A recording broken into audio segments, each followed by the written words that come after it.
Airplanes were supposed to be neutral spaces, suspended between countries, cultures, and laws. Once the doors closed, everyone was just a passenger, bound by the same metal shell and the same destination. But neutrality was an illusion, and on this flight, it shattered somewhere over the clouds, dripping down the aisle in the form of cold water and colder intent. The cabin hummed with the steady drone of engines, a mechanical heartbeat that never stopped. Overhead lights glowed softly, casting a pale sheen over rows of seats packed with strangers. Some people slept with their heads tilted awkwardly against windows. Others stared at seatback screens, half watching movies they would forget by landing. A few whispered quietly, careful not to draw attention. It was an ordinary flight, the kind that blurred into memory before it even ended. In the middle section, by the aisle, sat Aisha Thompson. She rested one hand on her stomach, fingers spread protectively, as if shielding the life growing inside her from turbulence and judgment alike. She was 7 months pregnant, her body carrying a gentle curve that announced it to the world whether she wanted it to or not. Her other hand held a folded scarf she had been nervously twisting for the past hour. Flying always made her anxious, but today the anxiety felt heavier, thicker, like it had weight. Across the aisle, a white man in a pressed blazer leaned back in his seat, one leg crossed over the other. He glanced at Aisha, then away, then back again. His eyes lingered just a second too long each time, his expression tightening as if her presence annoyed him on a personal level. He said nothing, but his discomfort filled the space between them. Further up the aisle, a flight attendant named Claire adjusted her uniform and scanned the cabin. Her smile was practiced, sharp at the edges like a mask worn too long. She paused when her gaze landed on Aisha. Something flickered across her face, subtle but unmistakable, a flash of irritation quickly hidden behind professional politeness. Claire approached the row with a tray in her hands, water bottles clinking softly against each other. "Would you like some water?" she asked the man across the aisle first, her voice light, almost cheerful. "Yes, please," he replied, smiling back at her. She handed him a bottle carefully, twisting the cap just enough to loosen it for him. Then she turned to Aisha. "And you?" Claire asked, her tone flatter now, less patient. "Yes," Aisha said softly. "Thank you." Claire picked up a bottle. As she leaned forward, the plane hit a mild patch of turbulence. The tray tilted, but instead of steadying it, Claire's hand shifted in a way that felt deliberate. The cap twisted free, completely, and before Aisha could react, icy water spilled out, splashing across her chest, her lap, her stomach. A gasp rippled through the surrounding seats. Aisha froze for a split second, shock locking her muscles. The cold soaked through her shirt, clung to her skin, and seeped into her seat. She looked down at herself, then up at Claire, disbelief wide in her eyes. "Oh my," Claire said, her lips curling slightly. "You really should be more careful." More careful. The words hung in the air, heavy and wrong. "I didn't move," Aisha said, her voice shaking. "You spilled it." Claire sighed loudly, rolling her eyes just enough for others to see while turbulence happens. "And maybe if you weren't sitting so awkwardly. Aisha's hand instinctively tightened over her stomach. "I'm pregnant," she said. "I can't exactly help how I sit." The man across the aisle shifted uncomfortably but said nothing. A woman rose back, leaned forward, her eyebrows drawn together in concern. Claire straightened, her expression hardening. "There's no need to make a scene," she said. "I'll get you some napkins." She didn't apologize. She walked away without another word, leaving Aisha dripping, humiliated, and shaking. Aisha pressed her lips together, fighting the burn behind her eyes. She had learned long ago that crying in moments like this only made things worse. Tears were seen as weakness, as exaggeration, as proof that she was overreacting. So she swallowed them down and dabbed at her clothes with the few tissues she had in her bag. The cold wasn't the worst part. It was the stares. Some people watched openly, curiosity plain on their faces. Others pretended not to notice, eyes glued to screens or windows. Silence wrapped around her like another wet layer, suffocating and heavy. Minutes passed, then more. Claire returned, holding a small stack of napkins and a fresh bottle of water. She handed the napkins to Aisha without meeting her eyes. "Try not to spill this one," she said flatly, setting the bottle down harder than necessary. That was it. Something inside Aisha snapped. I want to speak to the head flight attendant, she said, her voice steady, despite the tremor in her hands. Claire's jaw tightened. Why? Because you poured water on me, Aisha said, and then blamed me for it. A murmur spread through nearby rows. The man across the aisle finally spoke. It was an accident, he said quickly, though he hadn't been looking when it happened. Let's all just calm down. Aisha turned to him. You weren't the one who got soaked, she said, and you're not the one who's pregnant? The woman 2 rows back stood up. I saw it, she said firmly. That was no accident. Claire spun around. Ma'am, please remain seated. No, the woman replied. You spilled that water on her and then talked down to her. That's not okay. More heads turned. More people listened. Claire's composure cracked. I am trained to handle situations like this, she snapped. If the passenger feels uncomfortable, that's unfortunate, but that's enough. A calm voice interrupted. A senior flight attendant stepped into the aisle, her presence commanding without being loud. She took in the scene quickly, the wet clothes, the napkins, Aisha's pale face, Claire's defensive posture. What happened? She asked. Claire opened her mouth, but Aisha spoke first. She poured cold water on me, Aisha said. I'm pregnant. She blamed me and refused to apologize. The senior attendant turned to Claire. Is that true? It was turbulence, Claire said. She overreacted. The senior attendant looked at the woman who had spoken up, then at another passenger nodding quietly in agreement. Multiple passengers witnessed this. The senior attendant said evenly, We'll discuss this after landing. She turned to Aisha. I'm very sorry this happened. Let's get you dry clothes and move you to a more comfortable seat.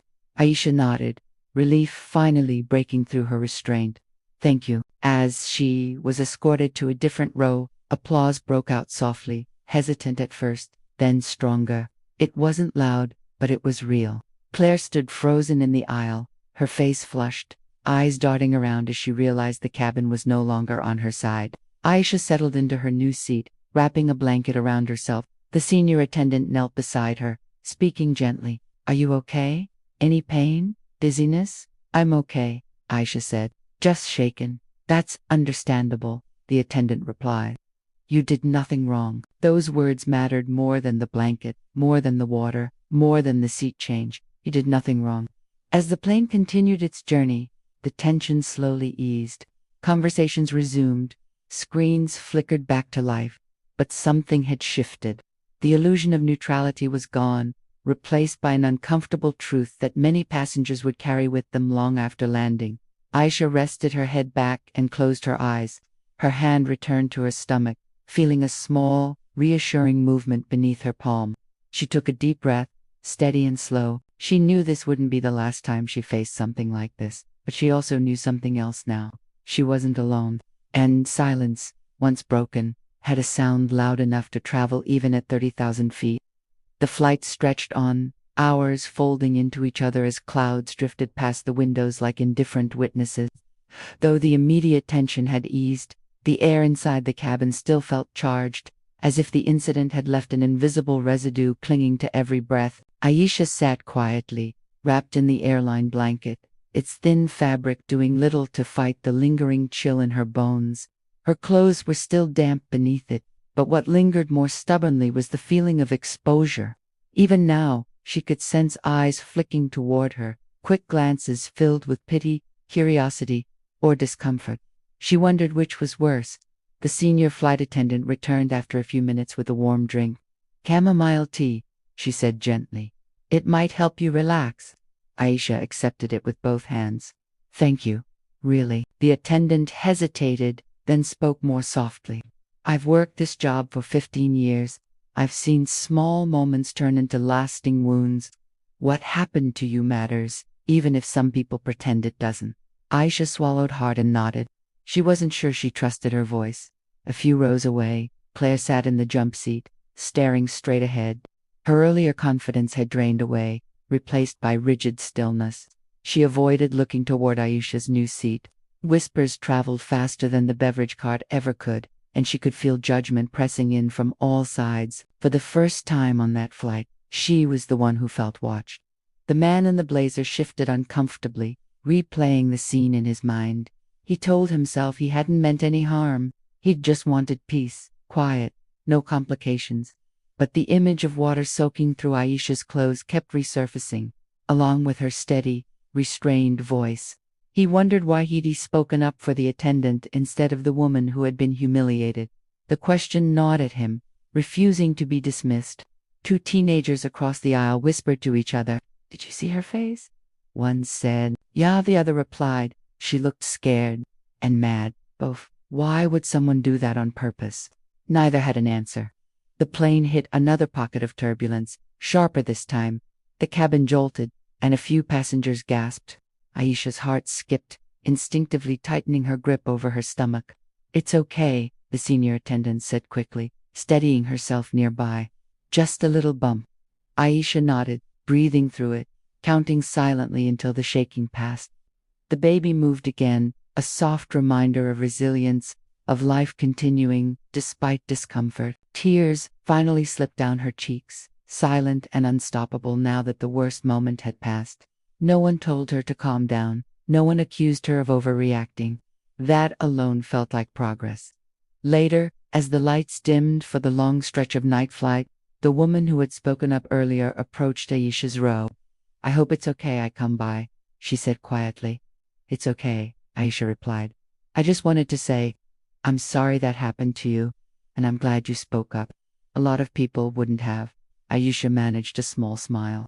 "Thank you for backing me up. That meant more than you know." The woman nodded. "I've been there. Different situation, same feeling, like the world expects you to swallow it and smile." Aisha exhaled slowly. "Exactly." The woman squeezed her shoulder gently and returned to her seat. As the cabin settled into near darkness, Aisha stared out the window. The sky beyond was endless and black, scattered with distant stars. Somewhere below them, cities glowed softly, unaware of the small human conflict unfolding far above. She thought about her child, about the world they would be born into. She wondered how many times she would have to explain moments like this, how many times she would have to teach them to stand tall in spaces that tried to make them small. But she also thought about the woman who spoke up, the senior attendant who listened, the quiet applause, the teenagers who asked questions instead of looking away.